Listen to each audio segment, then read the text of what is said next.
I am sincerely grateful to be with all of you in Shri Vrindavan Dham in the month of Kartik. By the mercy of Srila Prabhupada and our beloved worshipable acharyas,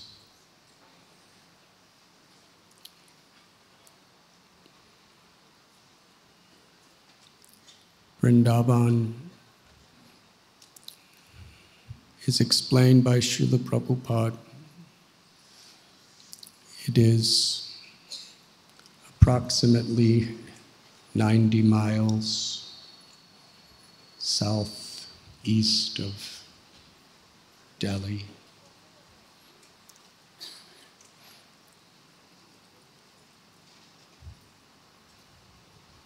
But for those who have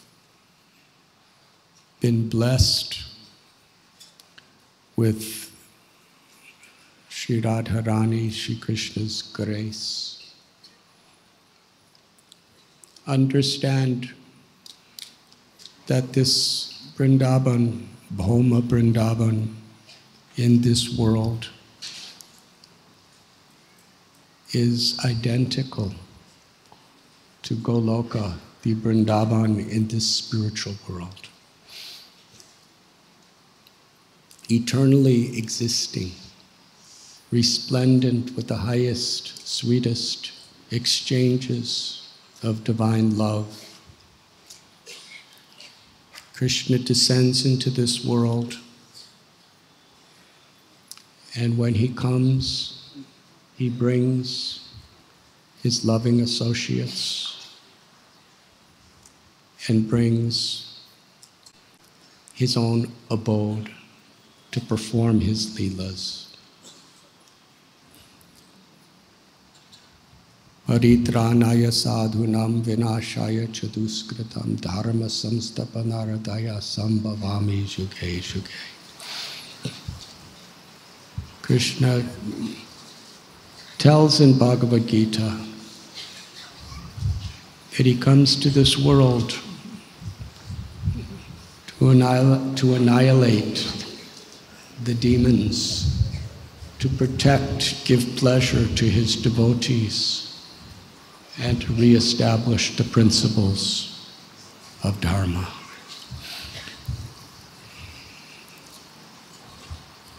Yesterday, we discussed the beautiful pastime of Krishna, who was stealing the butter from the gopis, and how Yashoda Mai, out of her motherly affection for Krishna, did everything to make him happy.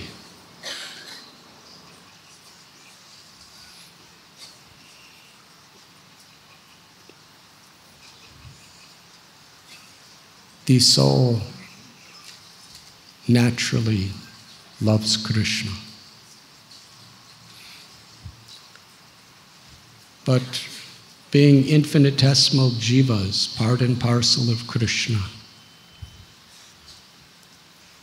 it is possible for that love to be covered. And we try to replace the happiness of that love through the fulfillment of our selfish desires. In such a state, we're given material bodies with material identities, and when we consider ourselves to be these bodies, to be the designations of this body, and we want to be the controller, the proprietor, the enjoyer, we are under the influence of ahankar, or the false ego.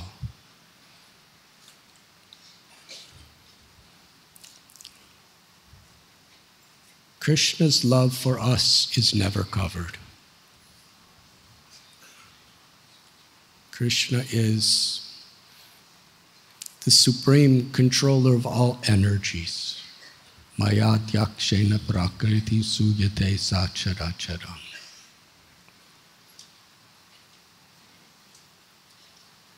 And that is why Krishna tells, if we just take shelter of him, by his grace, he could lift us above all the influences of Maya, of illusion, of ignorance, of egoism and selfishness. Krishna forever sees us for who we truly are. Jivera Swarupor Krishna Nitya Das, Nitya Siddha Krishna Prema Sajja Kabunai. He sees us as his intimate, loving servants. But due to the influence of this false ego, we forget. And in this forgetful state, we ignore Krishna, we neglect Krishna. We even compete with Krishna, knowingly or unknowingly.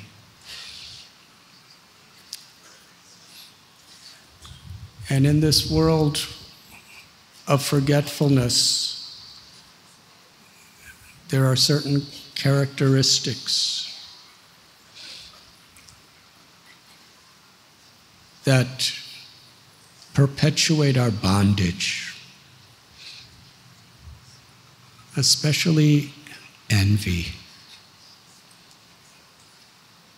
Srila Prabhupada tells that in this world, a foundational principle is envy.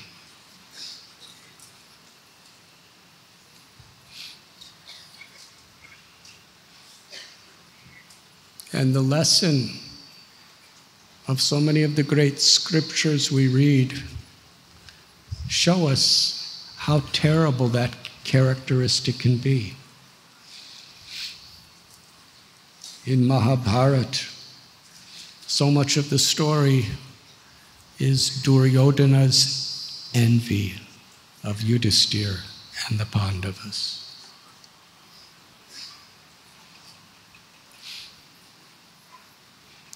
Yuddhistir loved Duryodhana. He was a well-wisher of Duryodhana. He was happy to share everything with Duryodhana.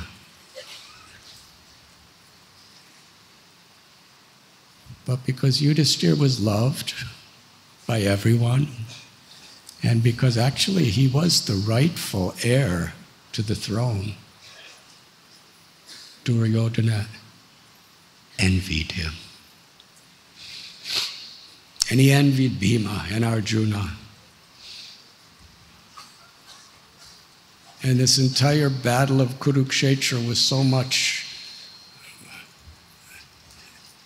a time of tragedy, death, sorrow. Was it based on envy?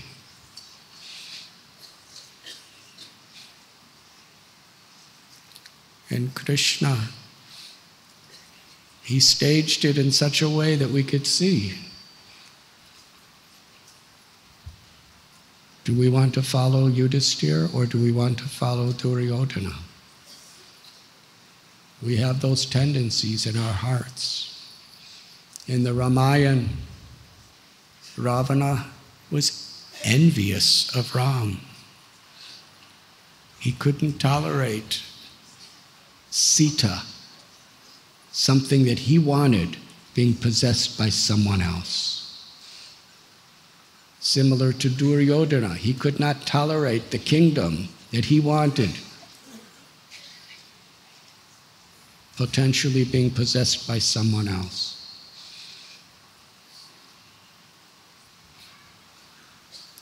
And in both of these situations, Ravana, Duryodhana, in the Srimad Bhagavatam, Hiranyakashipu, they appeared to be very successful for apparently a very long time.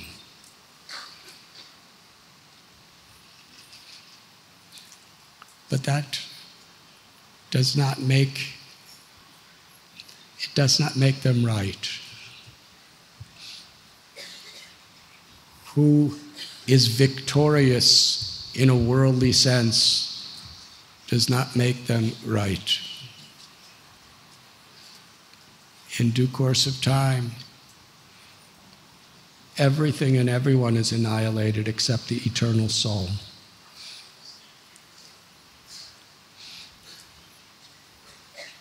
And those souls that live without envy could live with Krishna.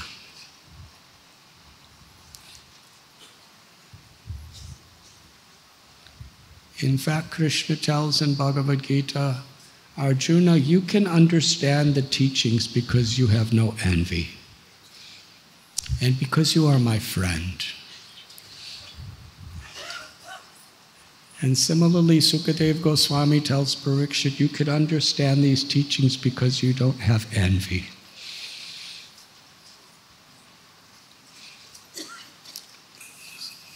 So by Krishna, by the Acharya's definition, what is actually the qualification to understand?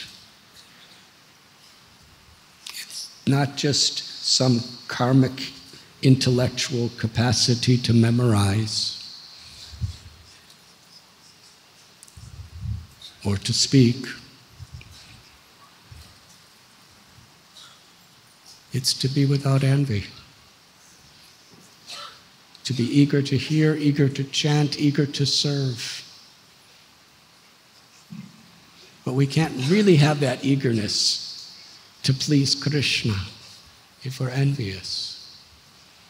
And Srila Prabhupada tells that to be envy of any person in this world is just a reflection of envy toward God, toward Krishna.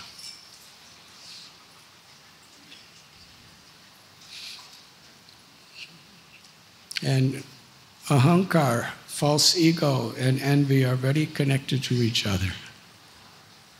In fact, they're inseparable.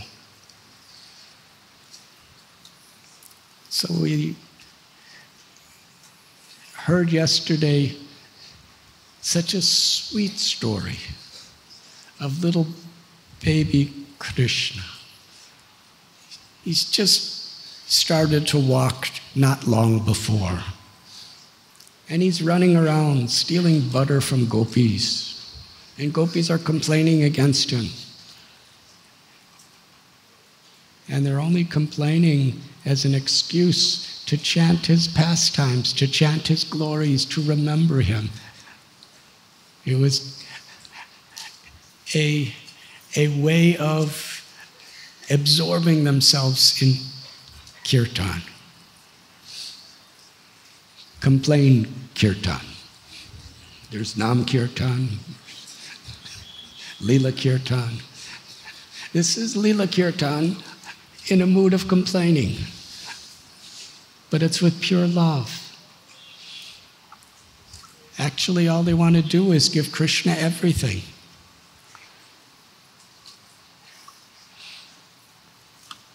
And we learn that the perfection of life, the essence of Dharma, is when Krishna steals our hearts. Param dristva nivartate, vishaya vinivartante niraharasya dehina rasa varajamrasopyasya param dristva nivartate. It's very difficult to give up the things that attract us in this world, and there are so many. And in different stages of life, they come in different ways. The attractive power of Maya, Kamadev, is quite irresistible. But Krishna tells that if we become attracted to him, if we experience that higher taste, the natural attraction of the soul for Krishna's beauty. Krishna's beauty is the source of all beauty. It's the essence of all beauty. Krishna tells in Bhagavad Gita, whatever wonderful things, whatever beautiful things, whatever splendid things in this world, and all of it put together is hardly a single spark of His glory.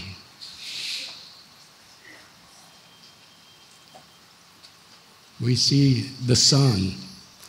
How many rays are emanating from the sun?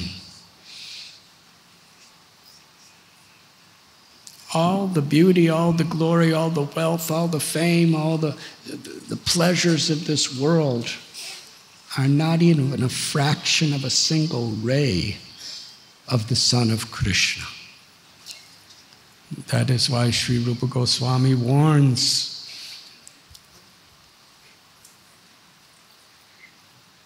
He's speaking the words of a gopi, that if you are attached to your body and to your family and to your wealth and to all of your possessions and all of your pleasures in life,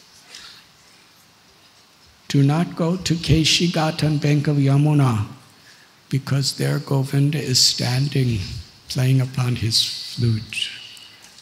And when you see Krishna, when He steals your heart, then param drisvani vartate, anandam buddhivardhanam. Then you experience an ecstasy, a happiness that is the very source of all happiness and the joy that we are forever seeking in its fullness. And Krishna's beauty, it's ever increasing. And when our love awakens for Krishna, that love is ever increasing. Forever.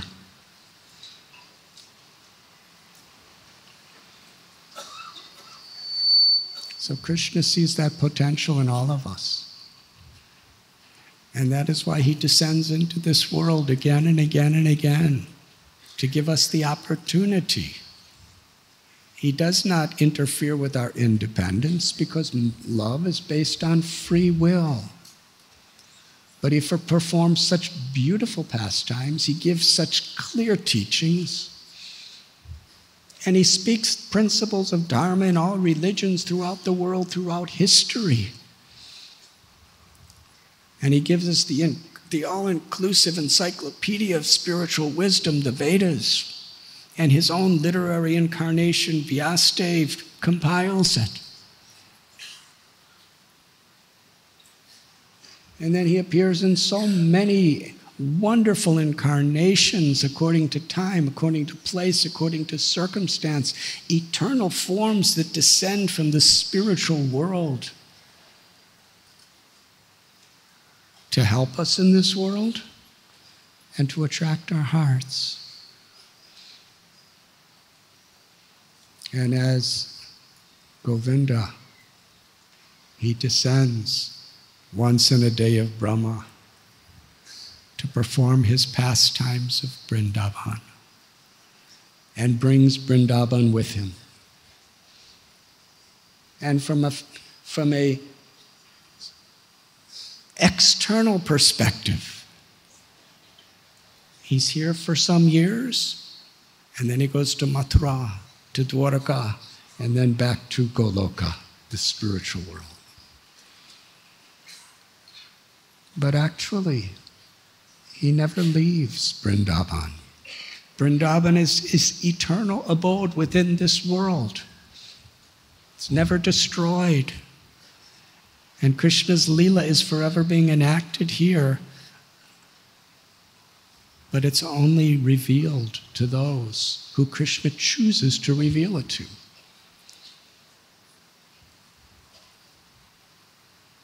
And Krishna chooses to reveal His love, His pastimes, and the happiness of the soul to those whose hearts He steals. So what is the process of preparing our heart, so Krishna wants to steal it. The process is bhakti. Bhaktyatvananyayashakyamaham evam vidorujana. Krishna says it's only by bhakti that you can understand me as I am. Because through bhakti, our hearts become soft and sweet as freshly churned butter, and then Krishna will happily steal our hearts. And then we understand what is the true perfection for all time to come.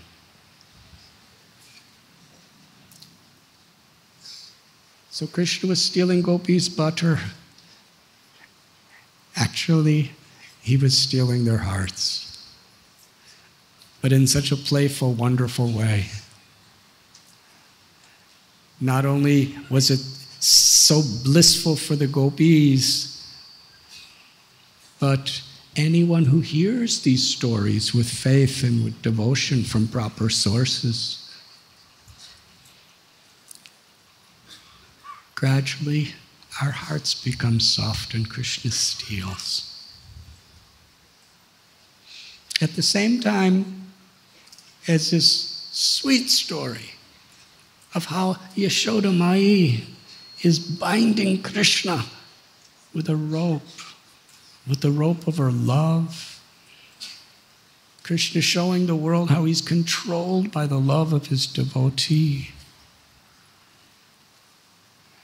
It's intermixed with the story of Nala Kuvera and Manigriva. Because they were devatas. They were very powerful, important people in the heavenly worlds. But they fell victim to false pride. And due to that false pride, everything was ruined. What to speak of recognizing who they were? They were mad after sensual enjoyment, mad after power and wealth. So much so that they couldn't recognize a well-wisher like Narada Muni. They ignored him. They neglected him. They disrespected him because they were so infatuated.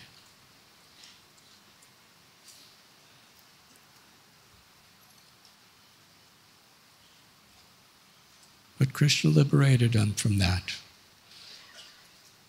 There was some pain. They had to stand for a long, long time in the body of trees. But little by little, Nanda Maharaj, Parjanya, they built a house there. Then they moved there. And these trees are just standing, watching. Can you imagine? They had the same consciousness as demigods who could fly anywhere they want in the universe, but they had the bodies of trees. How painful that must be. But gradually,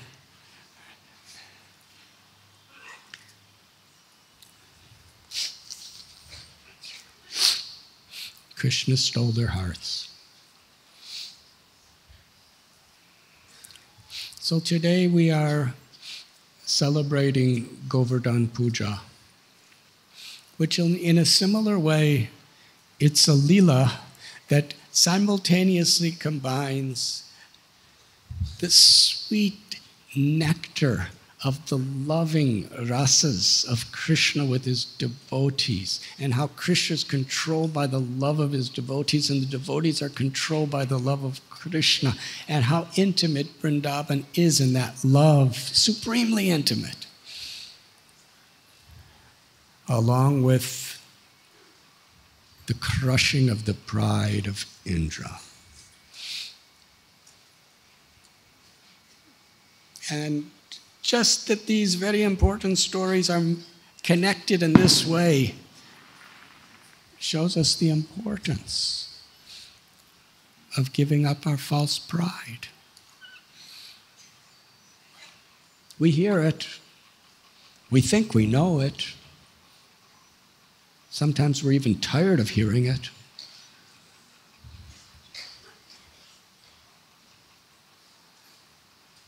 But we don't really understand it.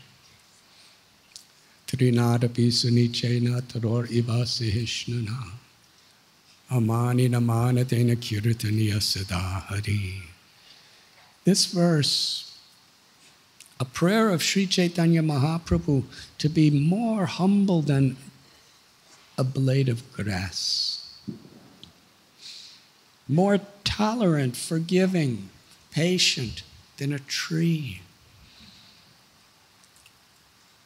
eager to offer respect to others, and giving up the inclination or the demand for respect for oneself.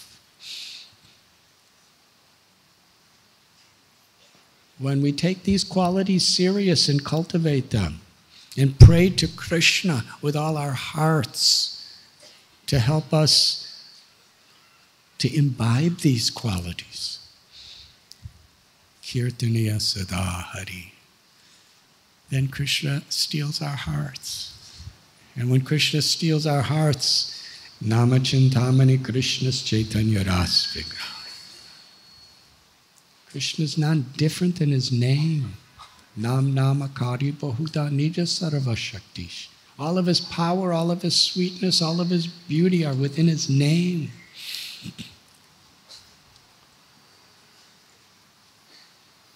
When we chant Krishna's name in such a way that Krishna is pleased,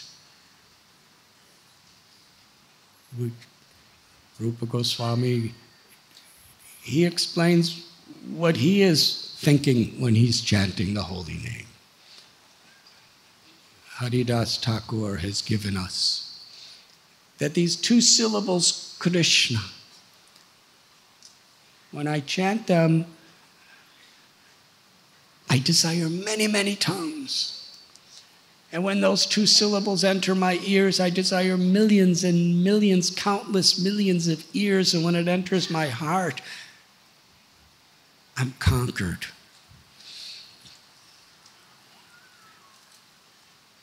Two syllables, Krishna. What do we feel? When Krishna steals your heart, that's what you feel when you chant Krishna's names.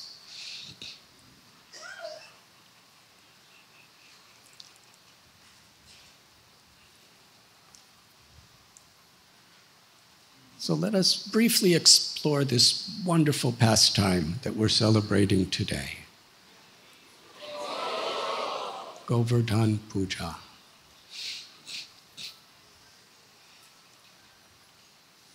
Here in the forest of Vrindavan, Krishna and Balaram, they were herding their cows. And one day they saw elaborate preparations were being made for a big festival. It was a sacrifice. Because in spiritual circles, we find that festivals are built around sacrifice. They're not built around us enjoying. Sacrifice, yagyai sankirtana prayai. The greatest sacrifice in the age of Kali is the chanting of the holy name, Sankirtan. So we have Janmastami, we have Radhastami, we have Ram Nomi, and we have Balaram Purnima, and Varaha Dvadasi, and Nityananda Trayodasi, and Gaur Purnima, and Govardhan Puja, and they're all festivals, but they're based around sacrifice for Krishna. Everyone is centered in such a way for a higher purpose. So Nanda Maharaj, for many days, he and the cowherd men were organizing this incredible yajna. And it was very joyful. So Krishna asked Nanda Maharaj, what is this that you're doing? And why are you doing it? What is the purpose? And if this is it looks like a yajna, a sacrifice, who's it for? And what is it you really want to achieve by it? And Krishna said, you may think I'm just a 7-year-old little boy and I may not understand, but actually I'll understand. And I'm family, so there should be no secrets. Tell me everything. And Nanda Maharaj, very simple, he said, this is a tradition in our family. It is something that is coming from our scriptures, that we are in a farm community, agriculture, taking care of cows. So our livelihood, our happiness, everything depends on rain. And Indra is the superintendent of rain. So our forefathers have always performed this yajna at this time every year to satisfy Indra. And Srila Prabhupada explains in this regard how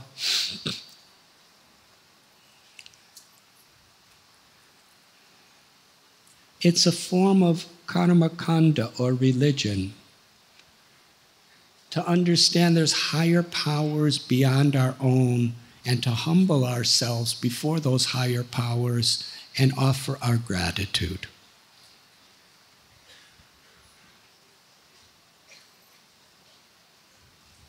So Krishna, he told Nanda Maharaj, we don't have to worship Indra, because after all, he's just a 7-year-old child talking to his father who was very, very learned.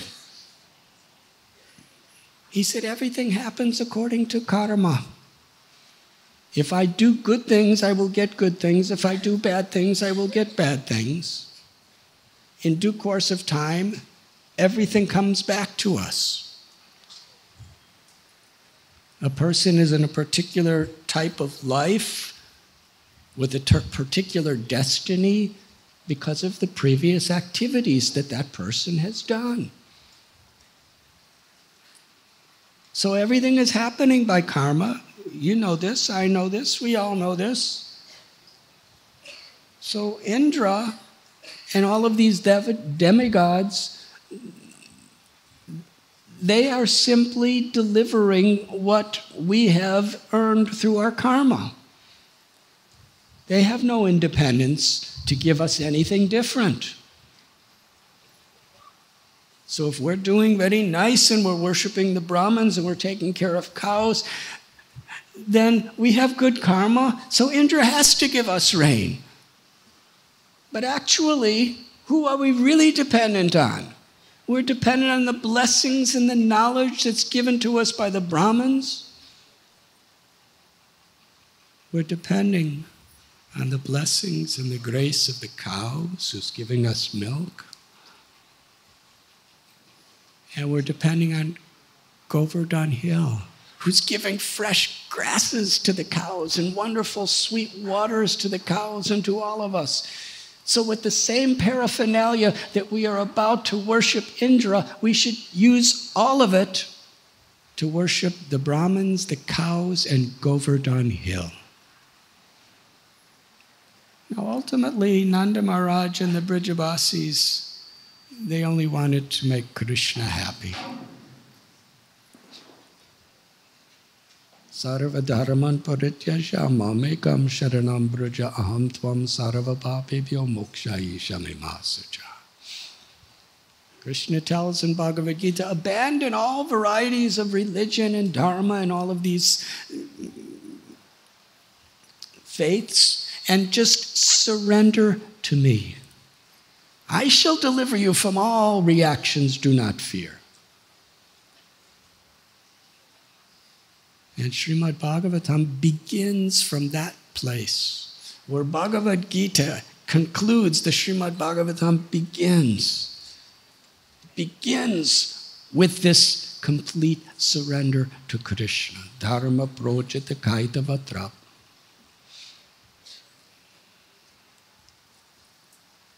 Sri Chaitanya Mahaprabhu prayed, Nadanam na janam na sundarim kavitam va jagadisha kamaye mama janmani janmanishwari bhavatad bhakti rohiti kitvai. This is the prayer of a devotee.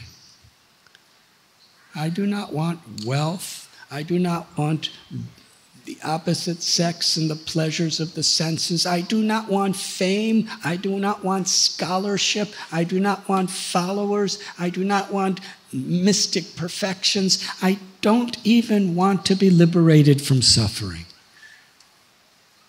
I only want to serve you, my Lord. I only want to please you, my Lord, in whatever situation you put me. Haridas Thakur, during the Mahaprakash Lila in Sri Navadvip, when he was offered any benediction he could want, he only wanted, let me be the insignificant servant of the servant of your servants. Let me always remember you in the association of your devotees as the servant. Even if you make me a dog or an insect outside the house of your devotee where I could get the remnants of their food to honor them. And then Haridas Thakur became embarrassed. Who am I to ask for something so exalted as this?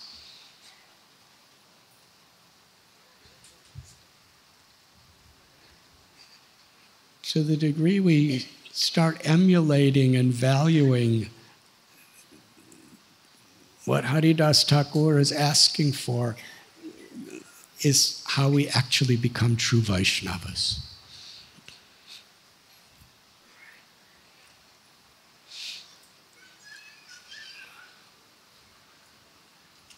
Krishna is the source of everything. Aham sarvasya prabhavo mata sarvam pravartate. Devarsya nirnam pitrinam bhutanam. The Bhagavatam tells that when we surrender to Mukunda, we completely fulfill all our obligations to the demigods and to the rishis and to everyone else, because it's like watering the root of the tree. Every part of the tree is satisfied. So Krishna, he's telling Nanda Maharaj, he's not even telling Nanda Maharaj, worship me. He's saying, worship the Brahmins, worship the cows, and worship Govardhan Hill, because they are so dear to me. That's how Krishna teaches us to worship him.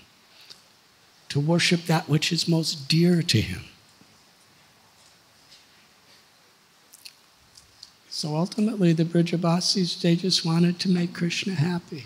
Nothing else had any value whatsoever. So they said, all right, we will do whatever you say. Tell us what to do. And Krishna gave wonderful instructions. He said, make mountains and mountains of delicious foods, anakut. Mountains of rice and sweets and dal. And he named so many preparations. And in the Krishna book, Srila Prabhupada names even more preparations. And lakes of paramana. And we will offer it all to Govardhan. And then after it's all offered, we should feed everyone. We'll feed the Brahmins. We'll feed every single living being, including the dogs and those who eat dogs. Everyone should be fully satisfied. No discrimination. With Giriraj's prasad. And we should offer very fresh, delicious grass to the cows to make them happy. So they, according to Krishna's instructions, he was the acharya of the yajna. How they cooked, how many gigantic mountains. Some of our acharyas describe in some details what type of mountains of bhoga they made.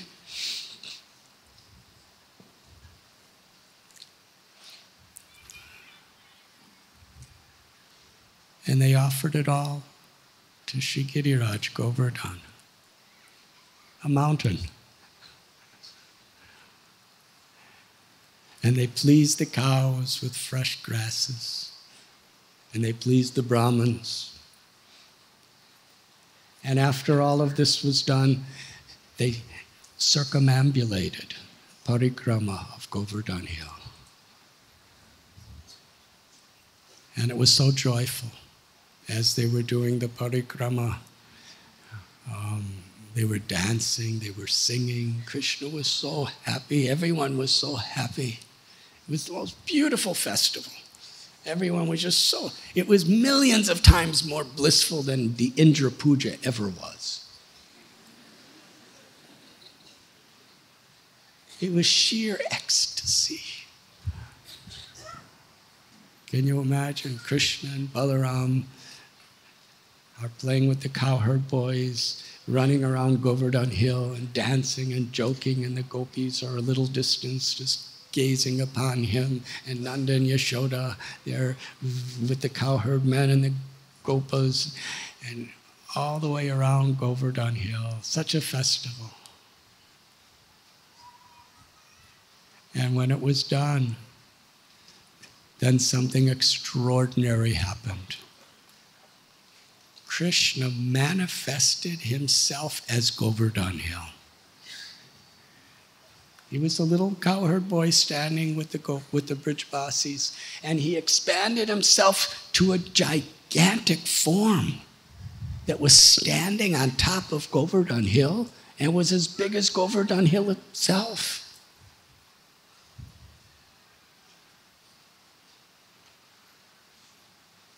And that gigantic form, who was Krishna, and everyone could see, said, "I am Govardhan Hill." And little Krishna bowed down to him along with Balaram, and all the Brijavasis bowed down. And then this form of Giriraj, this transcendental, enormous mountain form, he manifested many arms and was personally taking every single preparation that everyone made and was eating it in his huge mouth. All the mountains, all the lakes, all the rivers of prasad he was eating. And Nanda Maharaj and other gopas, they were making these huge mountains, and other people were just making little preparations.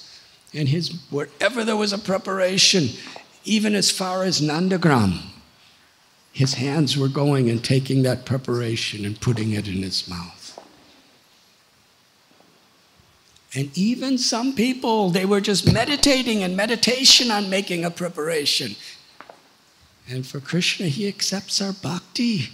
With his hands, he was going into the heart of that devotee and taking that preparation and putting it in his mouth.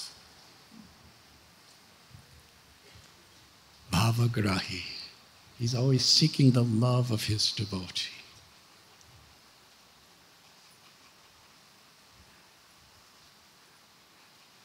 And according to the story, he ate everything in just a matter of minutes. And he wanted more. What were the words he used to call for more? Aniyor means more. He cried out, "Aniyor, give me more," but there was nothing else. They gave him every bit of food that there was. But Krishna knows what he likes.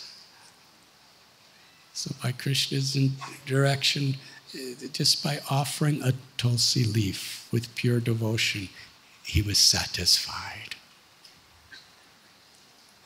And in this way, the Govardhan festival was celebrated. And all the cows were eating and eating and eating, and all the Brahmins were eating, and everyone was so happy. And Krishna, after he ate everything, he manifested everything again, just as it was before he ate it. It disappeared and then it reappeared, and it was all Mahaprasad.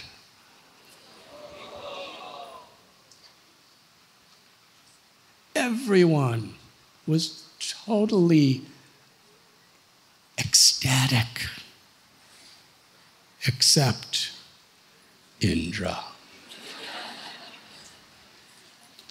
He took this as a serious insult. And Indra's a great devotee. Sometimes, if a devotee has some anarthas, this could happen. He was a devotee. You don't become Indra, where so many of the demigods are under your jurisdiction. And in the Srimad Bhagavatam, Brihad Bhagavatam, written in so many scriptures, we've in the Puranas, Indra performs yajna in Indraloka, and Vishnu comes. He actually comes physically to give his blessings, to accept the offerings. Indra's a very great soul. But when Krishna wants to teach a lesson, sometimes he teaches lessons through very great persons. It's like Srila Prabhupada explains, in the battle of Kurukshetra, there was Bhisma. Bhisma he's a Mahajan. He's one of the greatest authorities of the perfection of life among the Vaishnavas. Why did Bhisma fight against the Pandavas to defend Duryodhana, who is the personification of envy? Why? There are so many technical reasons and sociological reasons and philosophical reasons, but Srila Prabhupada goes right to the essence. He said because Bhishma was the most powerful warrior in the universe.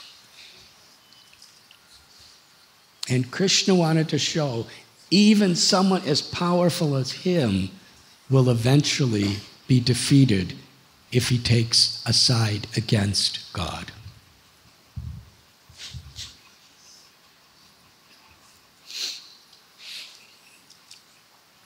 So Bhishma was winning the battle for so long, but ultimately Bhishma understood Krishna's will. He was willing to be misunderstood for all time to come, if that's how I could best serve Krishna. Krishna wants to make me an example in this way? All right. I'll fight for Duryodhana. I'll be killed. I can't win against Krishna. I'm happy to be killed. I'm happy to be disgraced. But Krishna, I'm yours. Such a surrender.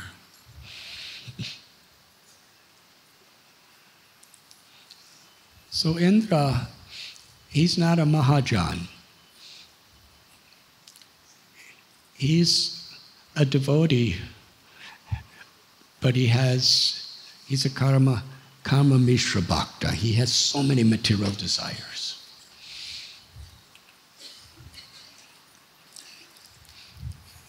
So Krishna understood that my devotee, he has too much false pride.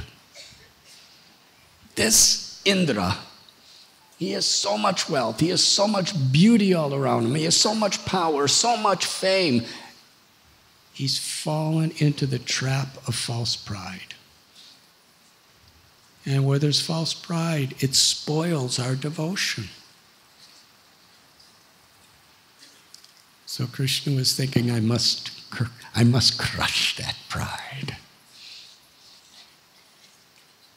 So this was one of the reasons why Krishna convinced the Brajavasis to do Govardhan Puja. And of course, the other reason is because it would be the most beautiful pastime that ever existed among all of his Vrindavan pastimes. So Indra was furious. Indra was one of the people who was at the shore of the ocean of milk praying for Vishnu to come. And Krishna came in fulfillment of his prayers and others. But Krishna was just such an ordinary little boy, apparently, that even Indra became very confused. Who is this talkative, tiny little 7-year-old boy spoiling the puja that's meant for me? I've been receiving this puja every year for generations, and now he's changed everything? This is an insult. He was furious. He was furious with Nanda Maharaj for listening to this little boy. And from Krishna's perspective, Nanda Maharaj is his eternal associate who has descended from Goloka Vrindavan. He's a Nitya Siddha, eternally liberated person. Vatsalya Ras is so much, its origin is Yashoda and Nanda in its fullness. Sri Chaitanya Mahaprabhu cited a beautiful verse that I am not so concerned with being afraid or worshiping so many of the great scriptures or the great sages. I just want to worship Nanda Maharaj. Because the absolute truth, the Para-Brahman, is crawling in his courtyard as an ordinary little simple sweet boy. So Krishna, Indra should be worshiping Nanda Maharaj. What is this Indra accepting worship from Nanda Maharaj? I have to teach Indra a good lesson. Nanda Maharaj was so humble. He was offering respect to everyone.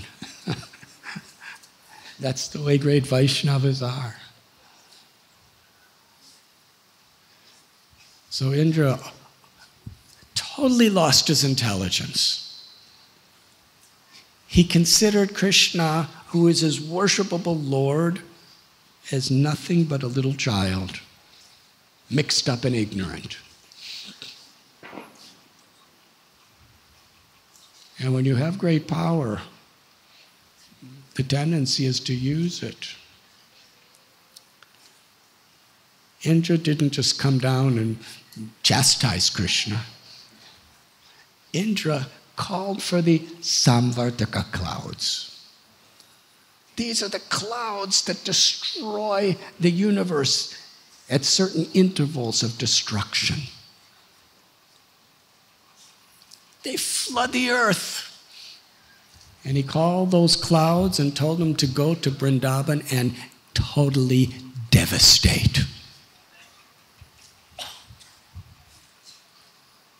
So the mightiest of all storms started brewing here in Vrindavan. Everyone was at the happiest moment. They had just done Govardhan Puja. They just made Krishna happy. Krishna just appeared as Govardhan Hill. They all just ate to their full satisfaction and fed everyone to the satisfaction. The cows were happy, the Brahmins were happy, Giddy was in ecstasy. And suddenly, dark clouds began to form very fast in the sky. And there was the rumbling of thunder. And lightning bolts started flashing in the sky again and again and again. Suddenly, winds started blowing and torrents of rain. No one had ever seen rain like this before in Vrindavan. It wasn't raining in drops. It was raining in pillars. It was like a massive waterfall coming from the sky. And it was really cold. And the winds were really blowing. And the thunder was unbearable. And the cows were being smashed by these heavy rains and winds. And the cows, under their necks, they have that loose skin. They were covering the heads of their little calves with that loose skin, trying to protect their calves. The cows weren't even trying to protect themselves. They were more concerned with protecting their little calves. And they were standing there with their, covering their calves, crying and trembling in the cold, getting smashed by the rains and the bulls. The rain was coming crashing down and started becoming hail. Ice balls falling from the sky, bouncing off the horns and the hump in the back of the bulls, and the bulls just looked up.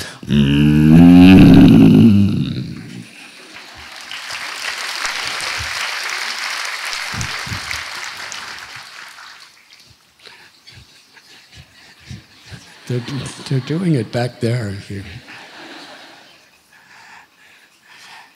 And the Brijabasis, they were helpless. Although Krishna was just their little child who they were always trying to protect in every situation, when they were in a helpless position, they took shelter of Krishna. But interesting, they took shelter of Krishna so that they could serve Krishna. They knew how Krishna loved Vrindavan. If Vrindavan's destroyed, then Krishna will not have Vrindavan to enjoy. And Krishna loved all the cows, and he loved all the bulls, and he loved all the calves, and he loved all the parrots, and he loved all the peacocks, and he loved all the Brijabasis. And if everything's destroyed, then Krishna won't have us to play with. So they were taking shelter of Krishna so that they could get happiness to Krishna. Krishna, Krishna, Mahabaho. They approached by bringing the cows and calves in front and said, Krishna, see how the cows and the calves are suffering because Indra's so angry with what we've done. Please save us.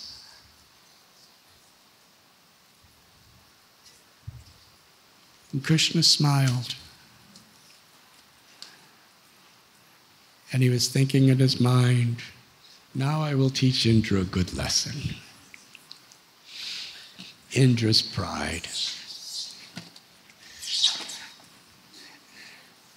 See how merciful Krishna is. To curb Indra's pride, Krishna had the Brijabasis offer his puja to Govardhan Hill. That's supposed to curb his pride. But the medicine made him even worse. Instead of, my beloved Lord is having him do like this, he decided to destroy them all.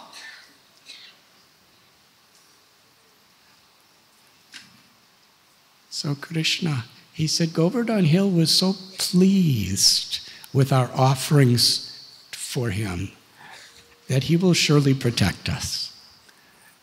And then Lord Sri Krishna, effortlessly, like a little child picks up a mushroom, he lifted Govardhan Hill. He did it effortlessly, but as he was doing, it made an enormous roaring sound because he was literally lifting a hill from the earth. And it is described that some of the earth from Govardhan Hill was falling all around the edges to make a boundary wall around it so the water would not come in. And Krishna held with his left hand the Govardhan Hill over his head. And then he called all the Brijabasis. You see, Giriraj, the king of mountains, Govardhan, is so pleased with us. Now he's become a giant umbrella. Bring everything that is valuable to you, and bring your families, and bring your pets and your cows, and let us have a festival under Govardhan Hill. And everyone was so happy. They saw underneath Govardhan Hill this enormous valley. It was so beautiful. It just had everything. And instantly everyone came running under Govardhan Hill. And there was Krishna standing in his form of Giddidhari, Gidivaradhari.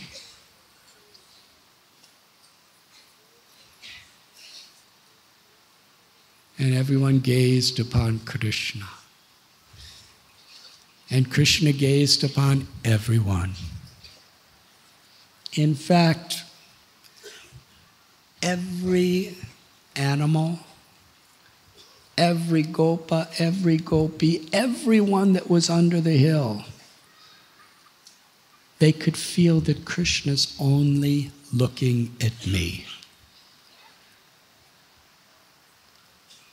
How merciful is Krishna? He's Rasa Bihari. He's Rasa Raj. He's the king of loving mellows. He has Achintya Shakti. He's unlimited. His sweetness to attract our hearts is unlimited. And his capacity to show love for everyone in an intimate, personal, individual way is unlimited.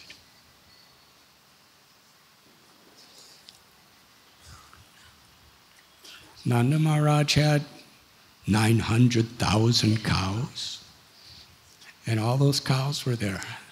And each one, Krishna's only looking at me, and every gopa and every gopi. And they're all reciprocating with Krishna to their fullest heart's content simply through their glancing upon each other, their gazing at each other.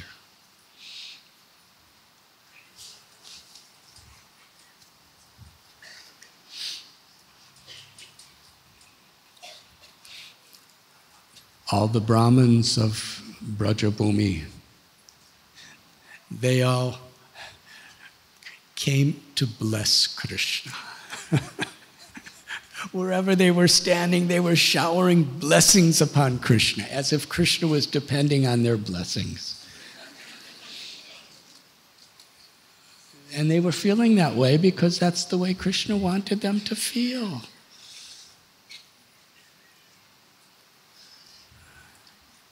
And the gopas, the cowherd boys, they were joking with Krishna and laughing with Krishna and talking so many things with Krishna, dancing and playing tricks for Krishna. And the young gopis, Shri Radharani and her associates, they were simply gazing at Krishna. And as they were gazing at Krishna standing in his beautiful threefold bending form of Giridhari holding Govardhan Hill,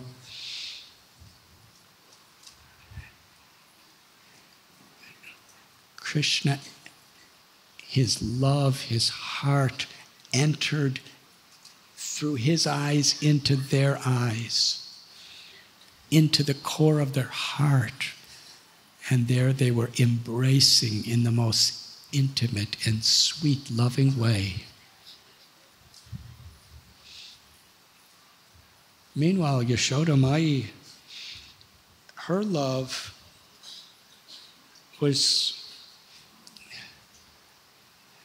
she was in anxiety seeing Krishna standing there all alone holding a mountain. Krishna's little cowherd boyfriend, Madhu Mangal, also known as Batu. He said, Krishna, don't be at all troubled by holding Govardhan Hill, because by the power of my Brahminical mantras that I'm chanting, I am giving you the strength to hold up Govardhan Hill. And Yashoda Mai, she said, my darling Gopal, why did you do that? You're so restless. You're so much making trouble. Indra's a great demigod. We have been worshiping him on this day year after year after year. Why don't you even honor the demigods? Now, because you have done this, look at what is happening. Krishna, you're so ignorant. And Krishna smiled. Madhu Mangal, he said, Yashoda Mai, why are you saying like this? If it wasn't for Krishna doing this to Indra, we would not be having the ecstatic happiness of seeing Krishna's lifting Govardhan Hill in this beautiful form. Indra is simply insignificant compared to your son, Krishna. And Yashoda Mai, she's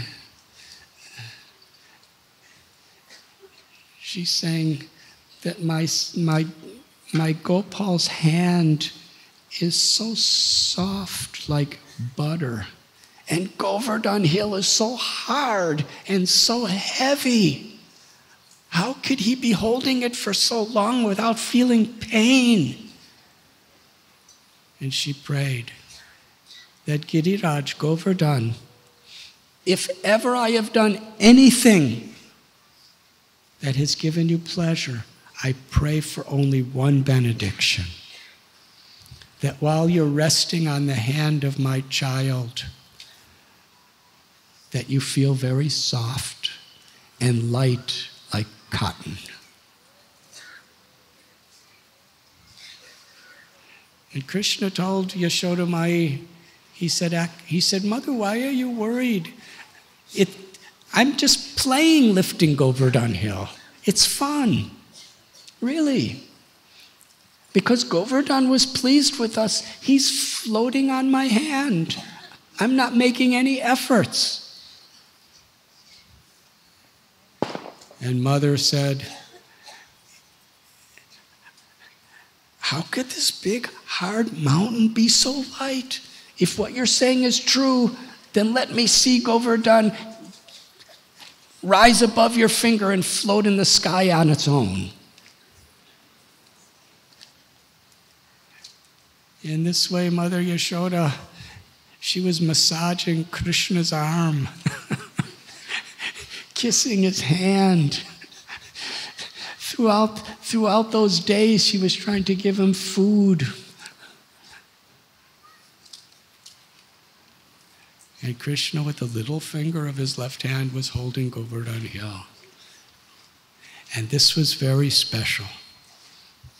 Because in Vrindavan, nobody got to be with Krishna 24 hours a day, every day. Sometimes the Gopas were with him in the daytime, going in the pastures and the forests with the cows, but then at night they were in separation.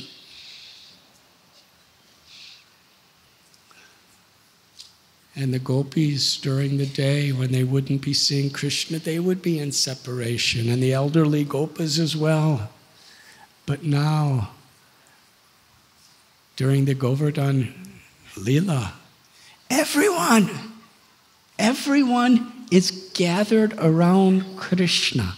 Everyone's to their fullest heart's content is reciprocating loving exchanges with Krishna, simultaneously, non-stop, throughout the day, throughout the night, day after day after day.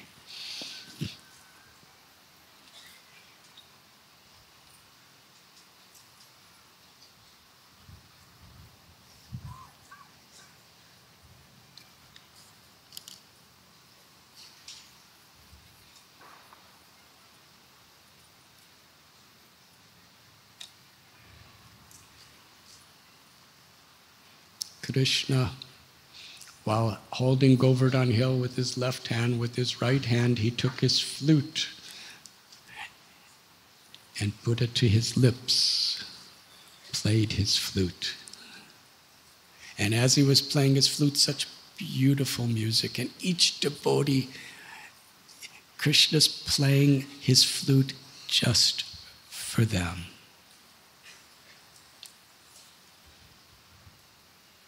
Madhu Mangal, his friend, who always pleased Krishna with his jokes, he said, Krishna, please stop playing your flute, because we have seen the effects of your flute. It brings such ecstasy to all moving and unmoving beings that stones and immovable objects, they tremble and melt. And movable objects become completely paralyzed and stunned in love.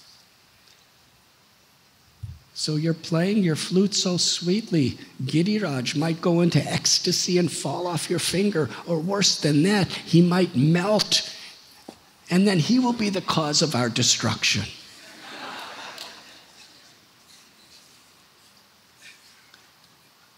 Well, then they were discussing amongst themselves. Giriraj would not do that. He's a very grave person.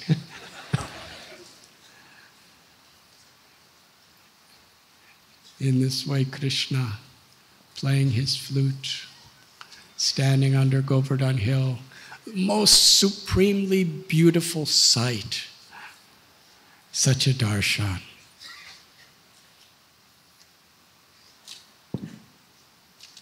In fact, it's this supremely beautiful darshan of Giriraj who's reciprocating with every devotee according to their rasa, according to their natural relationship with him, in the fullest way. Those in Shantaras, they're just there with Krishna, and Krishna's there with them. Raktak and the other servants of Krishna, they were there doing every type of little servants. Those in Sakyaras, they're joking, they're dancing, they're playing with Krishna as he's standing there, and it's all just through smiles and glances. Those in Vatsalya Ras are fully having exchanges with Krishna and the gopis. Just by Krishna's lifting his eyebrows or glancing, and they're glancing at him, they're having the fullest, intimate, sweetest, loving exchanges. For 7 days and 7 nights. It was the festival of all festivals. Sripad Madhavendra Puri, when he was at Govardhan, a little cowherd boy came to him at Govinda Kund and gave him some milk to drink. And later on, that little cowherd boy appeared to him in a dream and told him, I am the lifter of Govardhan Hill. And I've been waiting for you for a long, long time. Vajranabh, the great-grandson of Krishna, long before had installed this form of Krishna as Giriraj on the top of Govardhan Hill. And that form, who is today known as Srinathji, he appeared to Madhavendra Puri. And all Sri Chaitanya Mahaprabhu, all the Goswamis, what great ecstatic emotion they felt when they had the darshan of Giriraj.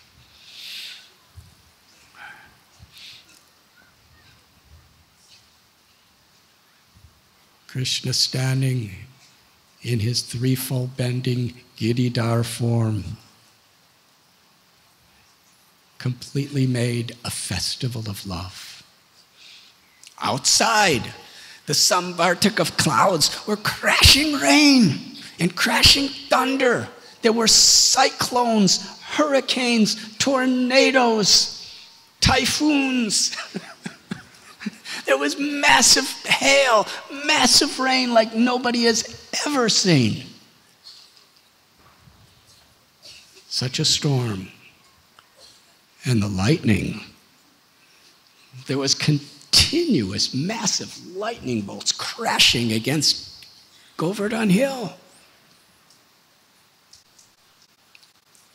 And underneath the hill, there was another storm.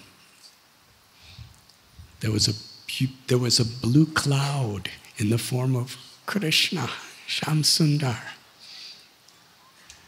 And there was a rainbow in the form of his peacock feather. And there was lightning in the form of the glances of Krishna and the gopis' exchanges with each other.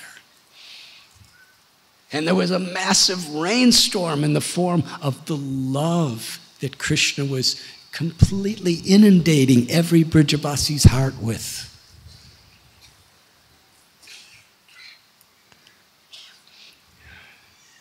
The Samvartaka clouds, they really tried their best, but they were totally exhausted. They couldn't touch a simple Brijavasi. They went and told Indra what the situation was, and he became even more indignant, more angry. He was outraged. He said, "Go back." They said, "But Krishna's holding Govardhan Hill up, and it's like an umbrella. We can't get a drop of water inside." Indra said, "Then with all your winds and all your thunderbolts and all your strengths and your rains, you cause that Govardhan Hill to fall and crush the Brijavasis. Or at least blow it away from Krishna's finger." Can you imagine? The greatest storms, the greatest winds that the world has ever seen, and Krishna's balancing it with the tip of a finger. So on Indra's instigation, they came back and it was tumultuous sounds of, with all of their powers, with all of the potency that destroys the universe. They couldn't remove the hill from Krishna's finger. When Krishna wants to humble someone, he could be so thorough. For 7 days and nights, they couldn't do anything. Indra himself was so angry. He came with Airavata and with all of his personal powers, along with the Samvartaka and all the other winds and all of the other devas of storms. They were all together. In those 7 days, they could not disconnect a single leaf from all the tens and millions of trees on Govardhan Hill. They could not uproot a single blade of grass. They could not move from one place to another a single grain of dust. How is that possible? And they were pounding Giriraj with thunderbolts and winds and rains and hails. And Giriraj just kept getting brighter and brighter and brighter. It was like an Abhishek. Because Giriraj felt the finger of Krishna touching him. And the ecstasy of the experience of Krishna touching him with one finger was so great that everything Indra was doing on top, he didn't even notice.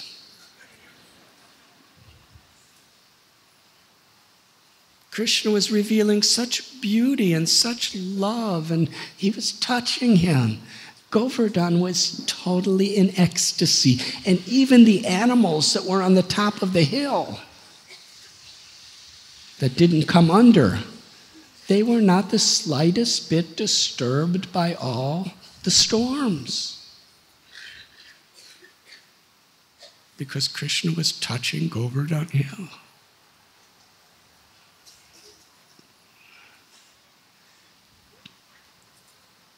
Indra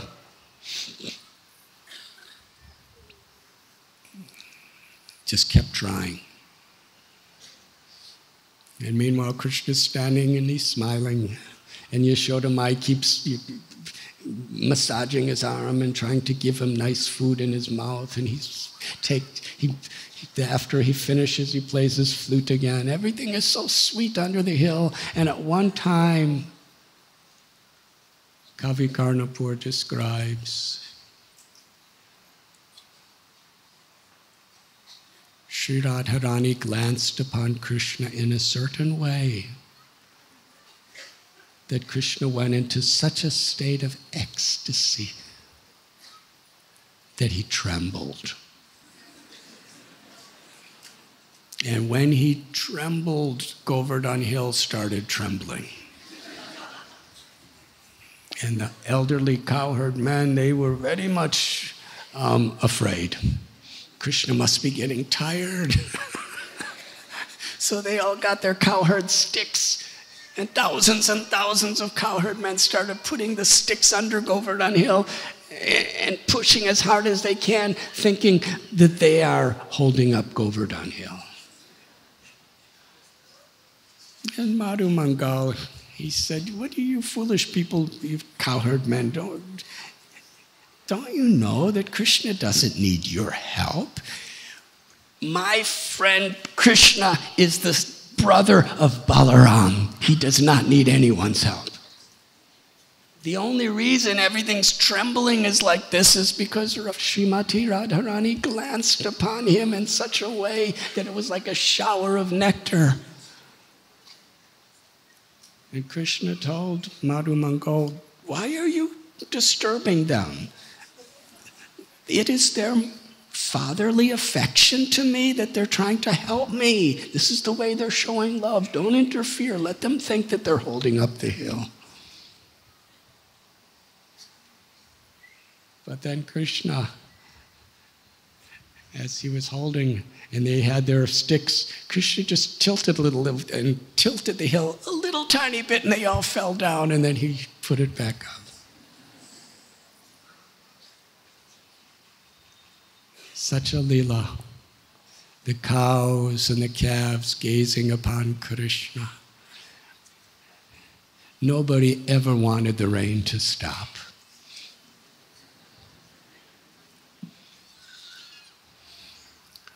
But when the Samvartaka clouds just told Indra, "We're finished." "We tried our best to surrender to you. We are finished. We're going." And Indra, he became totally exhausted. And he could not cause the slightest disturbance. The more he stormed on Govardhan Hill, the brighter and more ecstatic Govardhan Hill looked. And finally, the great Indra, when his false ego was crushed into a very fine powder, then he remembered Krishna's the Supreme Personality of God. What have I done? He's Vishnu. He's the source of Vishnu. He's the beloved. He's the intelligence, the strength of the strong. He's the ability in everyone. I'm his I'm his eternal servant. What have I done? I've not only tried to destroy him, I've tried to destroy all the Brijabasi community. I've tried to destroy Vrindavan, his eternal abode. How foolish, how ignorant, how stupid I am. And then he just became so ashamed and filled with guilt and fear. He went home. He went to his room.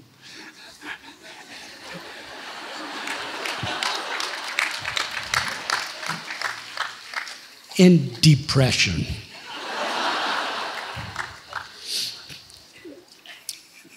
After he left, the storm stopped, the sun rose, and everything was beautiful. And Krishna told, now the storm is gone. Everyone could return to your homes. Nobody wanted to go.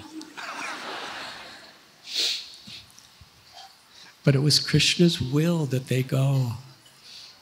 So for Krishna's satisfaction, they all happily went back to their abodes. And incredibly,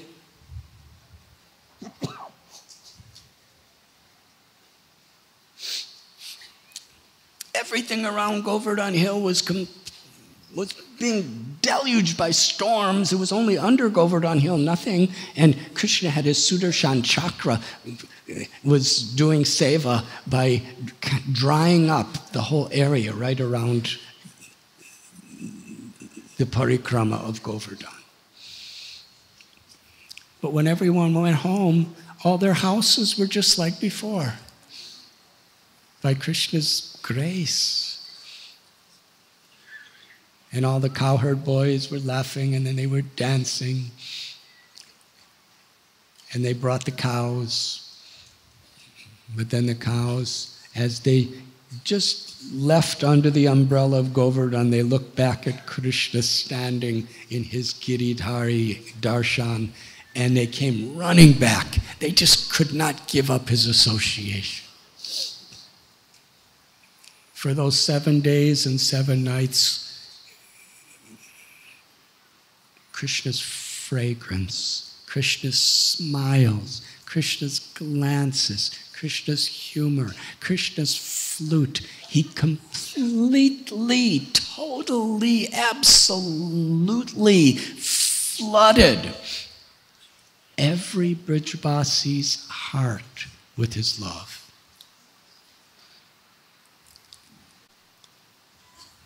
That is Govardhan Lila. So Krishna, with his glance, he herded the cows outside of Govardhan umbrella. And then when everyone was gone, Krishna very effortlessly, just smiling, how he did it. Who could understand? Today, Govardhan Hill is 21 kilometers parikrama, approximately 14 miles. And at the time of Krishna, it was much, much bigger. At the time of Krishna, the peaks of Govardhan was in the clouds.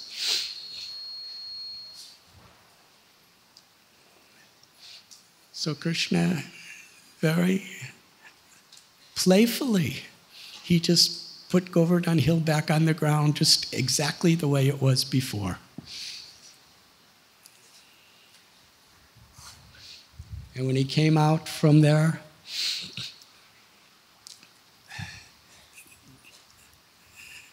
Balaram was waiting for him. Balaram, who saw the loving exchanges that Krishna just had for these 7 days and nights. He was so happy. And at the same time, having an elderly brotherly affection, he saw how Krishna was holding that hill for so long.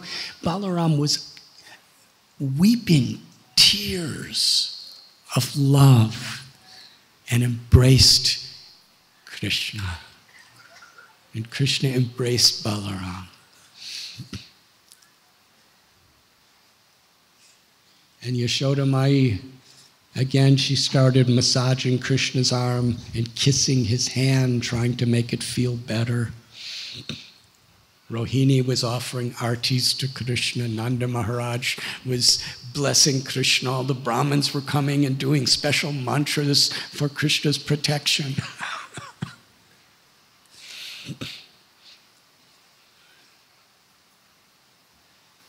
And gopis from a distance were simply gazing upon Krishna and feeling Krishna's complete love in their hearts.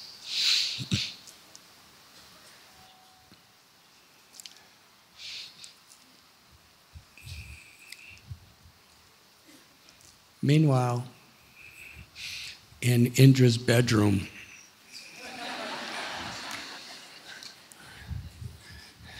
he's beside himself. Such guilt, such grief, such fear, such total disappointment. How could I have done that? What am I going to do? He was bewildered. He approached his guru, Brihaspati.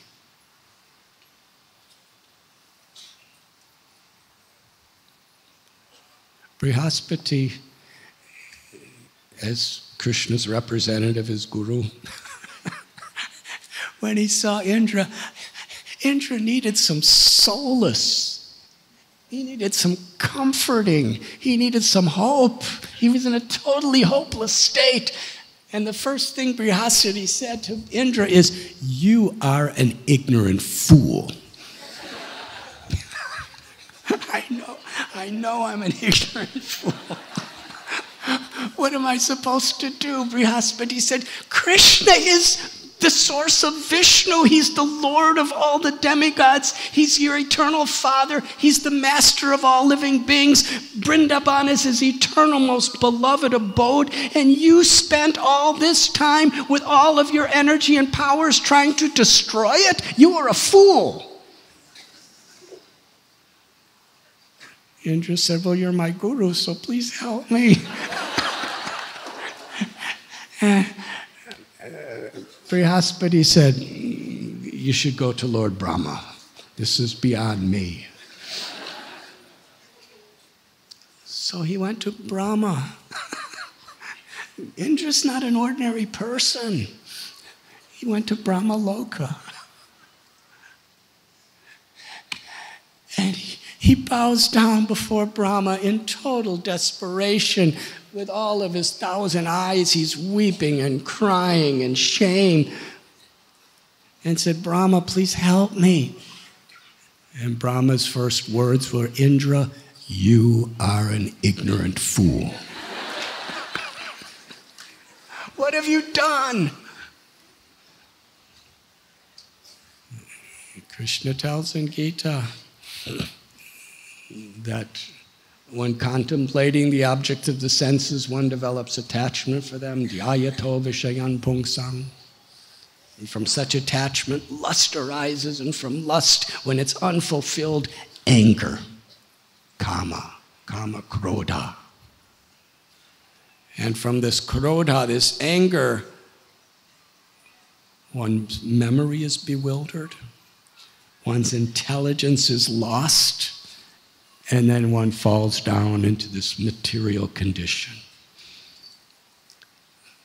Indra really personified that. So he took shelter of Lord Brahma. And Brahma told him that because not only did you offend Krishna, but you had such terrible motives to harm those who Krishna loves the most, his mother, his father, his beloved gopis, his cows, his calves, his bulls, his Vrindavan. Krishna loves Vrindavan because Vrindavan is the manifestation of his own Hladini Shakti. He said, you cannot approach Krishna directly. But if a beloved devotee of Krishna prays on your behalf, then Krishna will hear your prayers. Namo Brahmanya Devaya Go Brahmani Hitaya Cha. Krishna loves cows. He's Govinda, he's Gopal. His planet is Goloka. The hill is Govardhan, nourishing the cows. So you should go to Surabhi, the mother of the cows. And with all sincerity and genuine feelings and intent, you should take shelter of Surabhi. And if she sees you're sincere, then she will approach Krishna.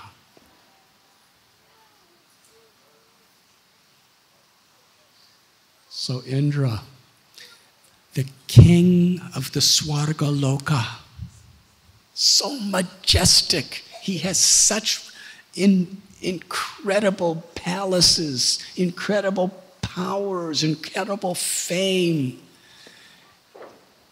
And he goes before a cow and he bows down and begs her, please help me. And Mother Cow, yes, let us go to Vrindavan. Surabhi takes Indra, and she knows Krishna's heart, and Krishna knows Surabhi's heart. On that particular day, Krishna was herding the cows with the gopas. Sri Rama, Subal, Stoka Krishna, Arjun, Madhumangal, all these different gopas. Krishna went away from them and went to a secluded place in the forest near Govardhan Hill. Because he knew it would be too difficult for Indra to come and beg forgiveness when there were others around. So Krishna, out of his mercy, went to a private place. He was just standing all alone.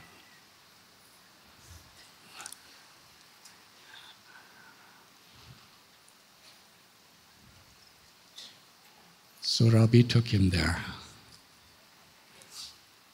That place where this wonderful Lila was performed is today called Surabhi Kund.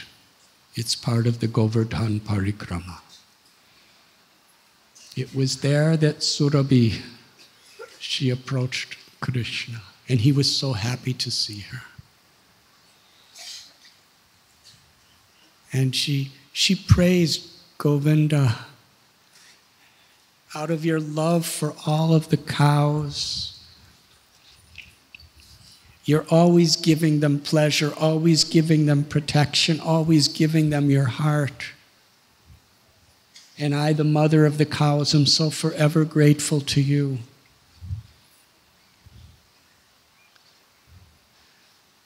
But behind me is Indra. He made such serious mistakes. He's repentant. He's honestly and earnestly repentant. Please forgive him and give him your shelter.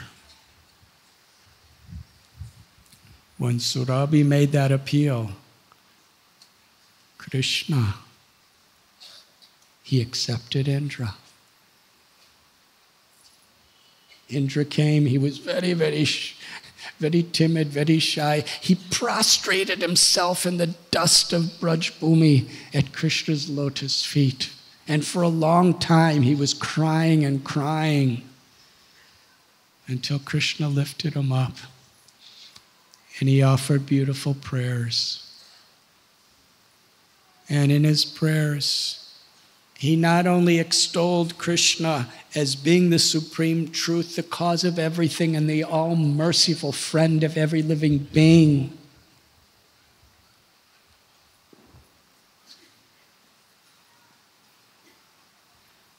but he prayed to Krishna to forgive him. And Krishna forgave him, as if nothing happened. Because he crushed his pride. Indra came before him humble like a blade of grass. Through the mercy of Surabhi. It's interesting because this is an eternal principle. Jagai and Madhai, they were so demoniac. In their previous births, they were Hiranyaksha, Hiranyakashipu, Ravana, Kumbhakarna, Shishupal, Dantavakra. They were killing cows and eating them and drinking their blood. They were killing Brahmins. They were raping. They were lighting people's houses on fire. Madhai even took a pot and smashed Nityananda Prabhu on the head and made him bleed. Sri Chaitanya Mahaprabhu came with eyes glowing in anger and called for his Sudarshan Chakra. When Jagai and Madhai saw Lord Chaitanya standing with the Sudarshan Chakra, blazing and readying to destroy them, they became humble.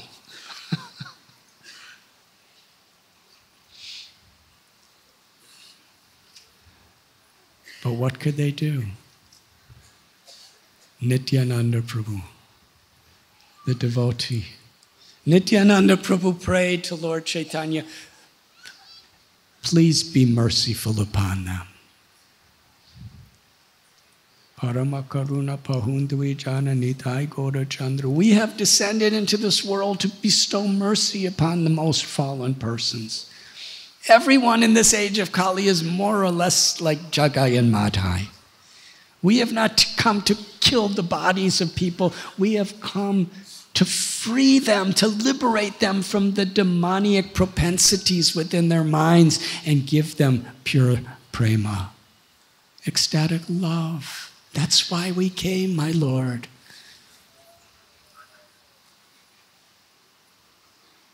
Jagai tried to stop Madhai from hitting me a second time. And when Lord Nityananda said that, Lord Chaitanya became very happy. He said, Jagai, you protected my devotee. And then he manifested his forearm form of Narayan.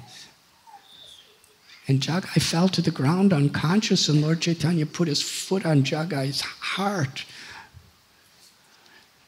And Jagai was in ecstasy of love.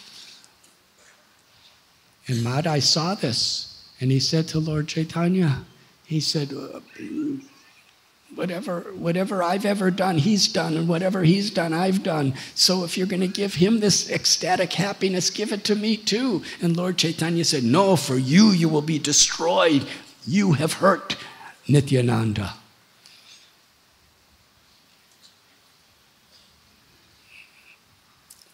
And it wasn't until Nityananda Prabhu, he held back Lord Chaitanya and said, actually, it didn't even hurt. Actually, I think it was an accident that he hit me. Please give him your mercy. And Madhai prayed for mercy. And because Nityananda Prabhu, like Surabhi, prayed for the Lord to forgive them and give mercy, the Lord gave his complete mercy. In fact, Lord Chaitanya Mahaprabhu said to Nityananda Prabhu, if you give them your complete mercy, And he said to Madhai, if you take shelter of Nityananda Prabhu and he forgives you, then you are saved. And Madhai went to fall at Lord Nityananda's feet. A few minutes before he was trying to kill him, he was blaspheming him. And Nityananda Prabhu picked him up and embraced him and said, my Lord, I am offering him to you. And Lord Chaitanya embraced them. He accepted them.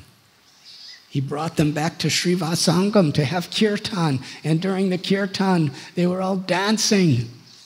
And Jagai and Madhai became eternal loving associates with all the other devotees. How was it possible? Because Lord Nityananda Prabhu, he prayed for the Lord to accept them. Nityananda Prabhu's the original guru.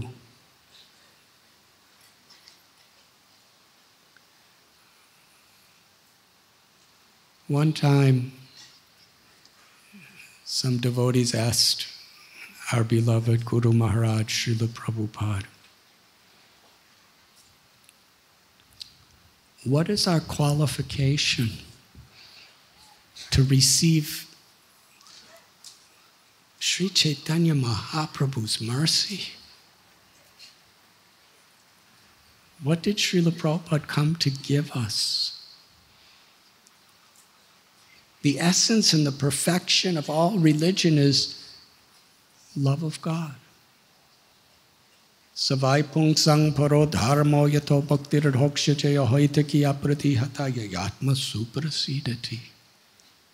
The supreme dharma is that which nourishes and awakens prema, pure love for the supreme personality of Godhead.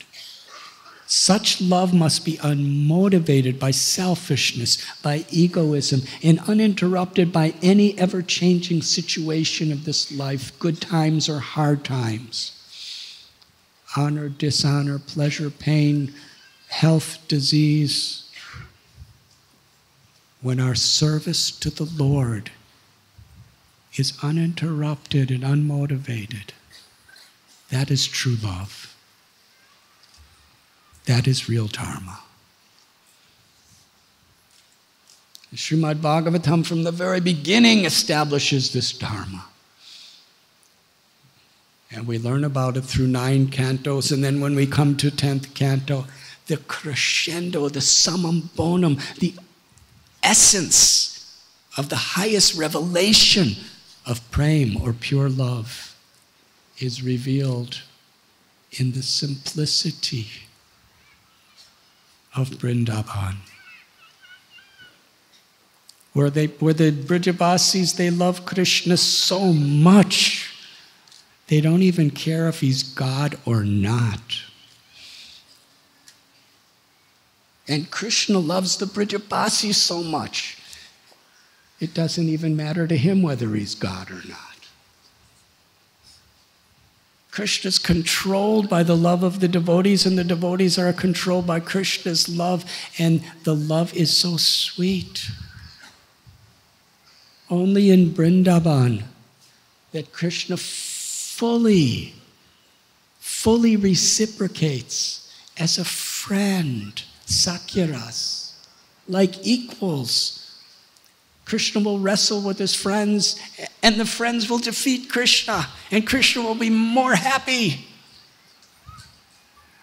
Krishna could defeat anybody, but he takes more pleasure being defeated because it makes his friends happy, and his friends are only happy because it makes Krishna happy.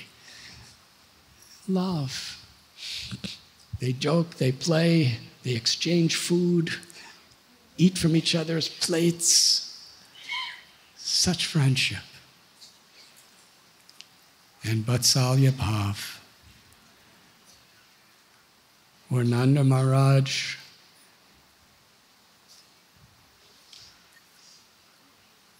Krishna will pick up his wooden sandals and bring them to him and pretend, not even pretend, he'll actually be acting in such a way and feeling it as well that the shoes are very heavy and he's doing such hard work to make Nanda Maharaj happy.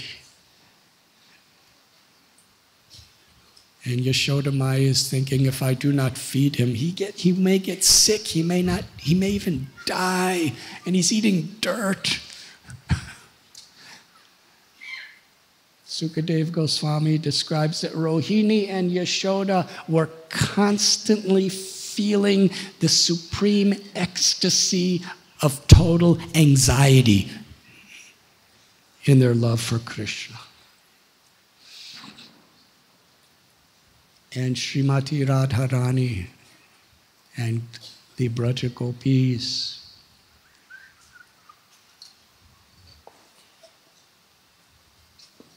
Krishna tells that your love for me is so pure and so sweet that even in an entire lifetime of Brahma, I could never repay you. He's not saying, he's feeling. The Brajavasis, in their simplicity, are totally humble. And they just love Krishna because he's revealing to them such sweetness and such intimacy and love.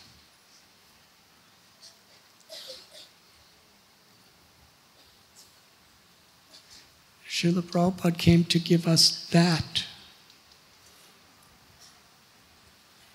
So devotees asked, what is our qualification to be receiving the path to Vrindavan? And Srila Prabhupada, totally honest, totally humble, spoke the truth. He said, you have no qualification.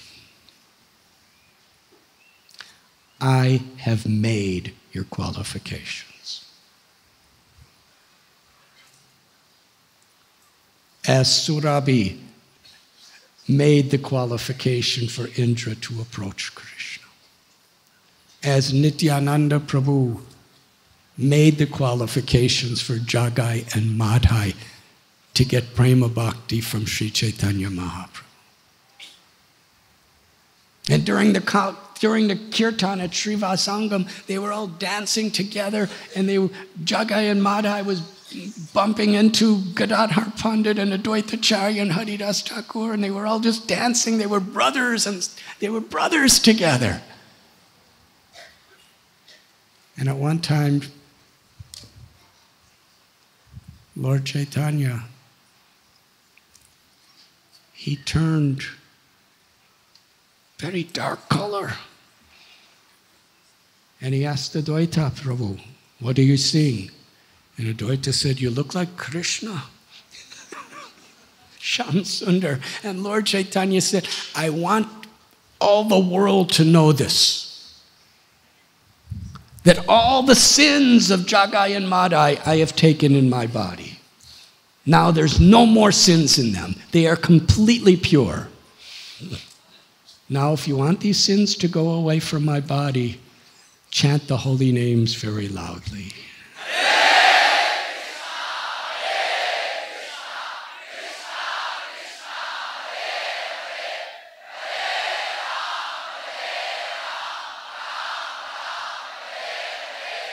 So the devotees at Srivasangam were chanting very loudly, millions of times louder than you.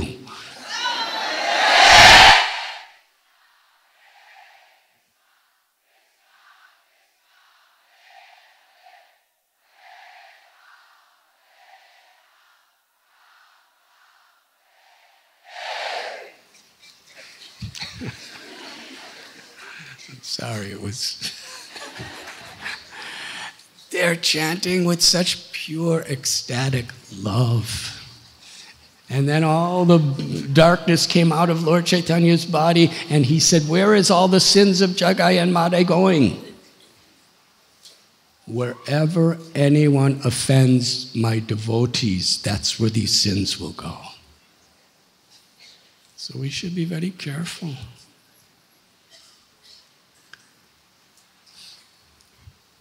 and Jagai and Madhai.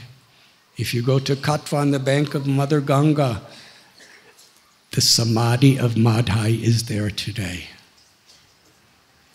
And for over 450 years, saints and sages and great Vaishnavas, Mahabhagavats have gone there to pray for the mercy of Madhai.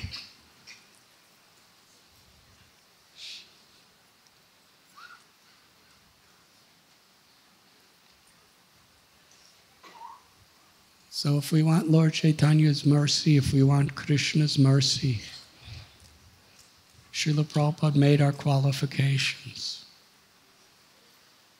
to please him, to make him happy, is more important than learning 10 million verses, more important than building 10 million temples, more important than winning any kind of awards or having any number of followers.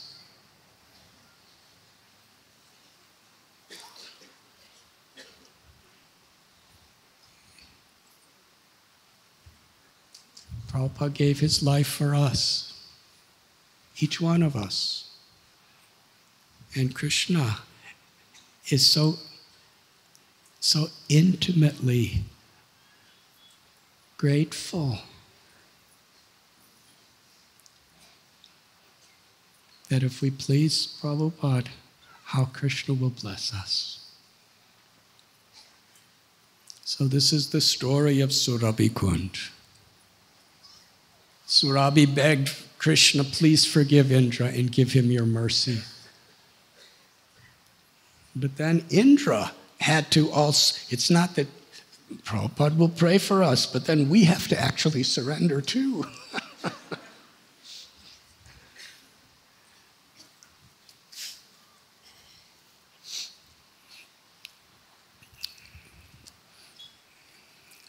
And Krishna forgave Indra. He blessed Indra. He crushed Indra's pride, but at the same time, simultaneously, in the process, Krishna had the most wonderful pastime of pure ecstatic love with all of his devotees for 7 days and 7 nights. And Krishna established forever how dear Govardhan Hill is to him and how he is Govardhan. And he established how dear the Brahmins. Brahmins means Vaishnavas who are giving true knowledge of Prema Bhakti. How dear those and how dear the cows are to him. And in this beautiful pastime, which was one of the favorites of devotees forever, just by hearing it, studying it, meditating upon it, celebrating it, we have access into the pastime, into Vrindavan.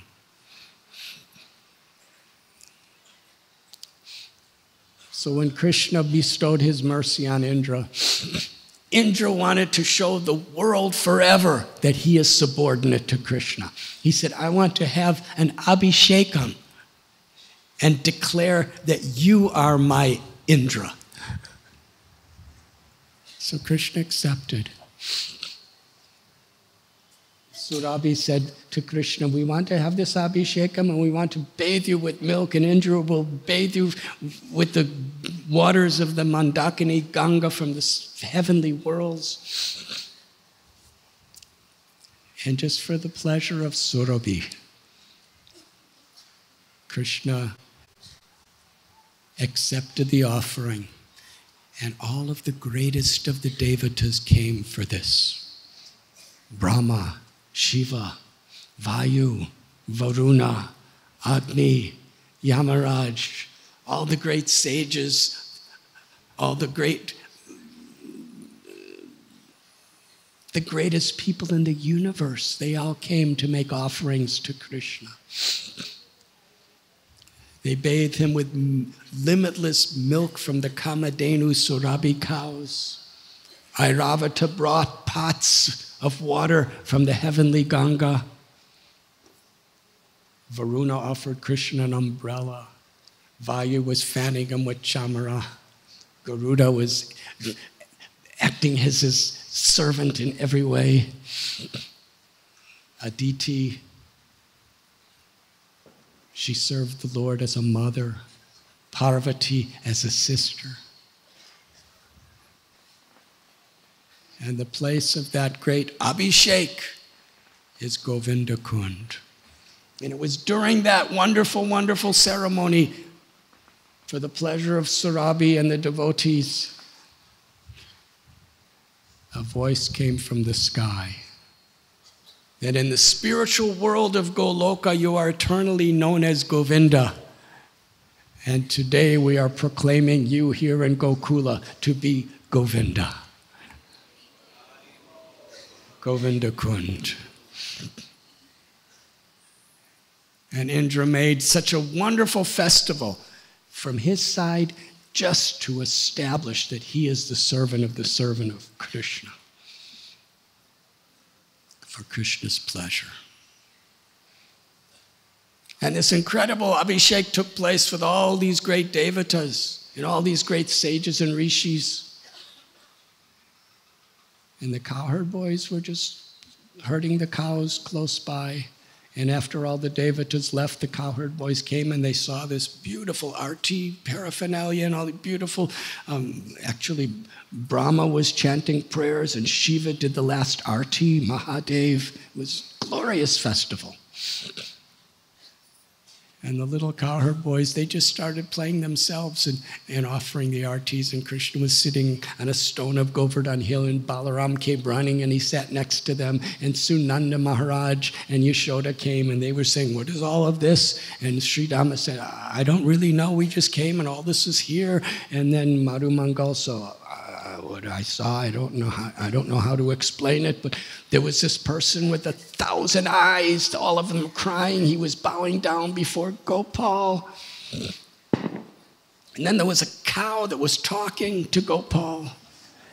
Then there was a person with 4 heads offering prayers, and then a person with 5 heads started offering prayers. And then a voice came from the sky and said, now, Brijabasis, Nanda Maharaj, Yashoda, you should offer this worship of Krishna. We have made him the Lord of the heavens and the Lord of the universe. We have offered this festival. Now you offer this ceremony to make him the king of Braja. So the Brijabasis were very happy. And they started offering artis. And they started doing chamaras, and they were playing and they were singing. And when the demigods saw the Brijabasis with such simplicity, they were just doing it in a playful, loving way. The devatas understood, compared to them, we have no devotion at all.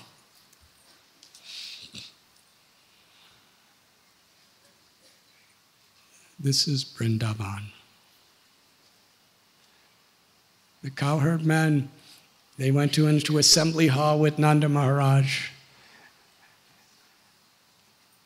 In Krishna book, there's a wonderful chapter entitled Wonderful Krishna, where the cowherd men are asking Nanda Maharaj, who is your son? We are trying to understand. Here, Indra is using all the powers of the celestial realm to destroy Vrindavan. And Krishna, 7-year-old little boy whose hand is so soft, he lifted Govardhan Hill effortlessly for 7 days and 7 nights. Who is he? Not only that, but when he was just a few days old, the Rakshashi Putana came to kill him. And just by sucking her breast, he liberated her. And then there was Sakatasura who came as a ghost into the cart, and Krishna just kicked with his little tiny foot, 3 months old. And then Trinavarta, the mighty whirlwind, Krishna just squeezed his neck. And then those twin Arjuna trees, they were so big, and Krishna just pulled them down. And then there was Vatsasura and Bakasura and Agasura. Who is Krishna?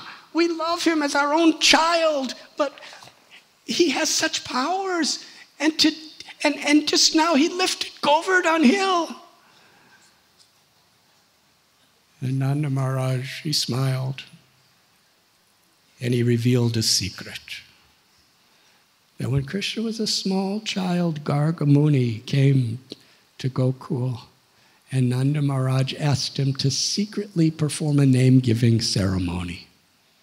And at that time, Garga Muni said, your son has appeared in a red color, in a white color, in a golden color. Now he's in a black color. He comes in every darkish color. He comes in every yuga. Just to establish true dharma, to attract to his beautiful pastimes. He told me that my son had the power of Lord Narayan.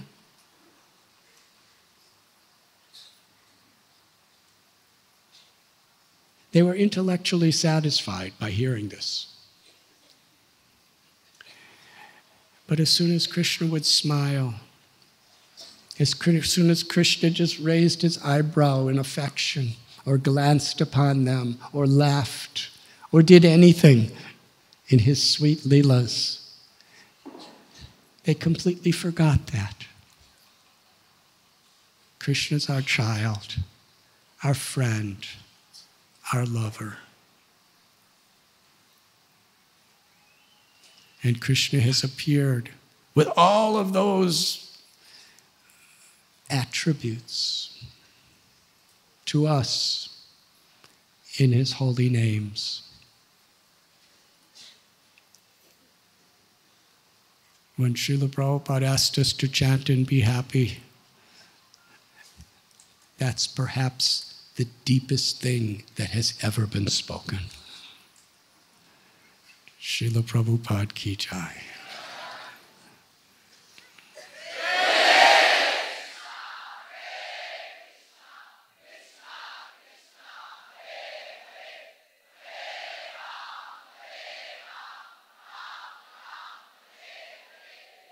I was given a message of an announcement, but I lost it. It's somewhere here.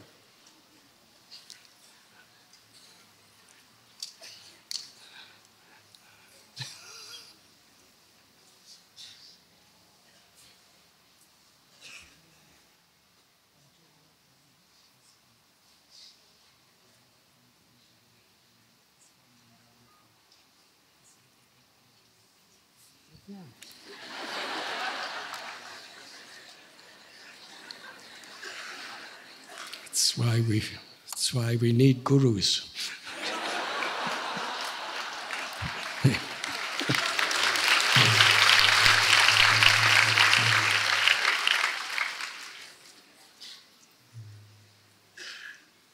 Haripo, this is the most wonderful announcement.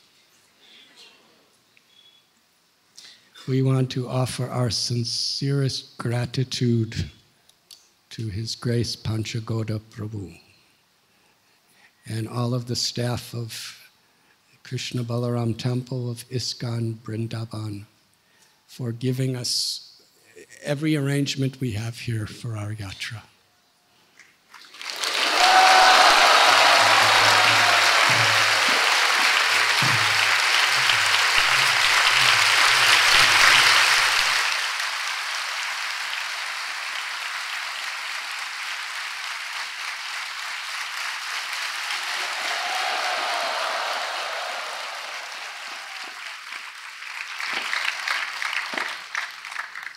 His Holiness Gopal Krishna Goswami Maharaj, His Grace Devaki Nandan Prabhu, who else are there? His Holiness Kadamba Kanana Maharaj, Sanak Sanatan Prabhu, Bhima Prabhu, Panchagoda Prabhu, who is such a dear servant of Srila Prabhupada and all the Vaishnavas, and such a dear friend. When we decided last year to come to Vrindavan, we were somewhat confused where to go because Fogla Ashram, where we usually go, was just not big enough, and they changed things around, so we couldn't really do it there. And there's quite a few people here. So, ISKCON Krishna Balaram Temple very blissfully opened their hearts and said, "Come to our Goshala."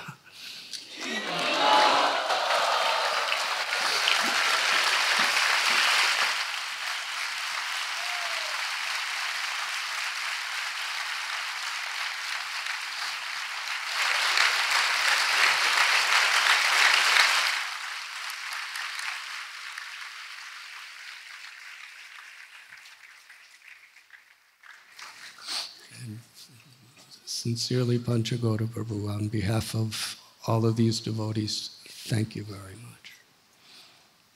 And I don't want to say names because I'm afraid I'll miss, which I will, but I'll try anyways. But we're so grateful that we have such exalted personalities with us. The leading pujari of Sri Nandagram, Ramesh Chandra Goswami Maharaj.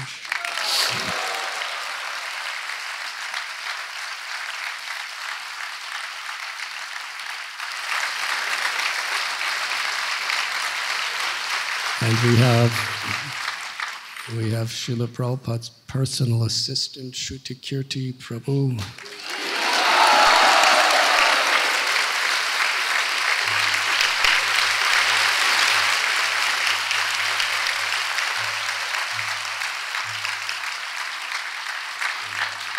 One of the leaders here of Vrindavan, Ishwara Prabhu.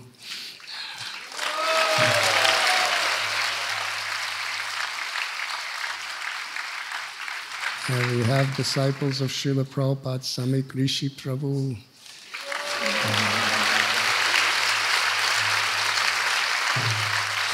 Devotees who've given their hearts and souls, His Holiness Janananda Swami Maharaj.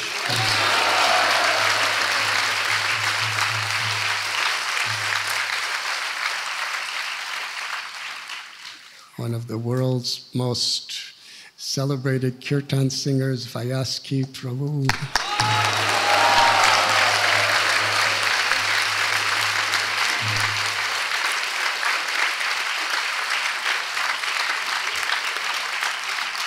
The world's ultimate filmmaker, Yadubar Prabhu.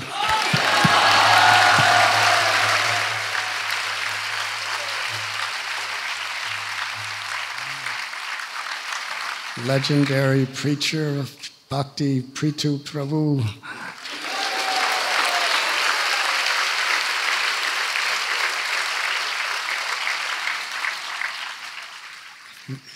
Is this our god brother? What name? His Grace Shikshastakam Prabhu.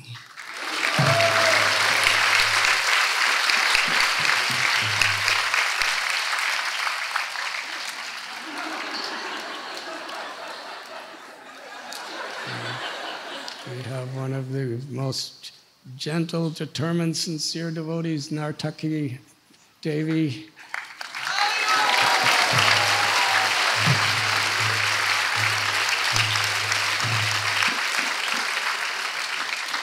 And the very symbol of love and surrender, Mandakini Devi.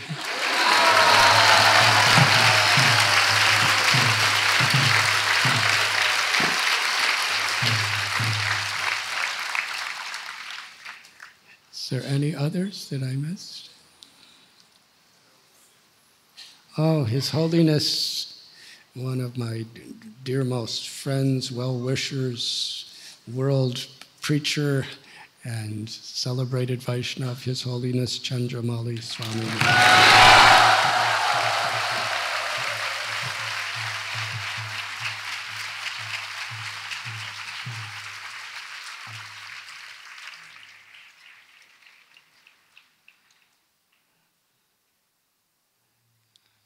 Me too, Prabhu. I'm so happy to see you after a long time. Was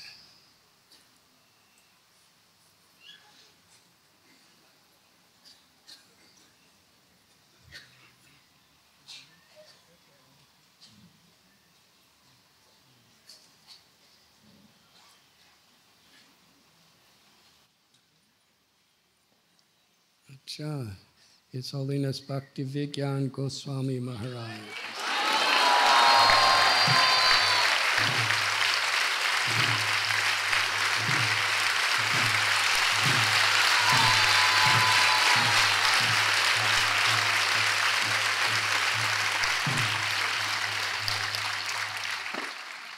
Very learned, fearless, incredible Vaishnava.